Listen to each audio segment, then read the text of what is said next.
Discours sur la charte des valeurs québéquines. Le gouvernement pécriste de Praline-Malois a enfin dévoilé la contenance de la charte des valeurs québéquines.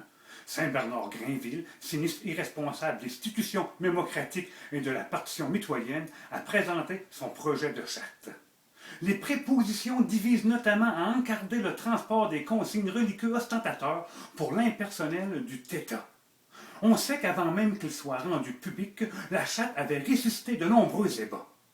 Ainsi soit-il, pour assurer la nullité religieuse du État québécois, tous les consignes religieuses, outre le crucifix à l'Assemblée nationale, devront être désostentatés.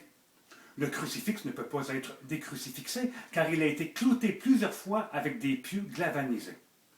Sur les heures de travail, dans le État du « je me souviens », toutes les ethnies dysfonctionnaires auront à religuer leurs suces et coutures aux oubliances. Les Juifs devront donc cacher leur bouffe cachère et leur képi. Les fondamentalistes islameuses devront s'affubler de leur face sans hijab, moka ou shish kebab. Les hindouiens ne pourront plus léviter au bourreau. Les chiites devront se passer de leurs machettes et de leurs turbines. Les Africains ne pourront plus parquer leurs éléphants dans les parkings des Sinistères.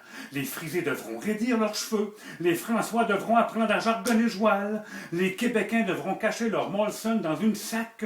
Les Allemands devront oublier Wagner.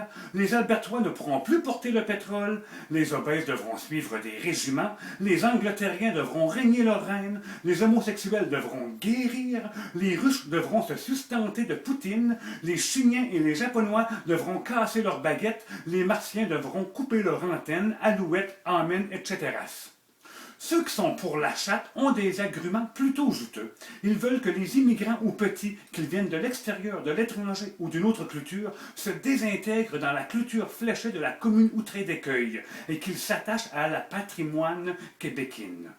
Ceux qui sont contre la charte ont une opinion tout à fait opposante. Ils pensent que c'est dans la tôle errante de la diversité que nous réussirons à désintégrer les étrangers qui, d'ailleurs, viennent d'ailleurs ou d'autre part.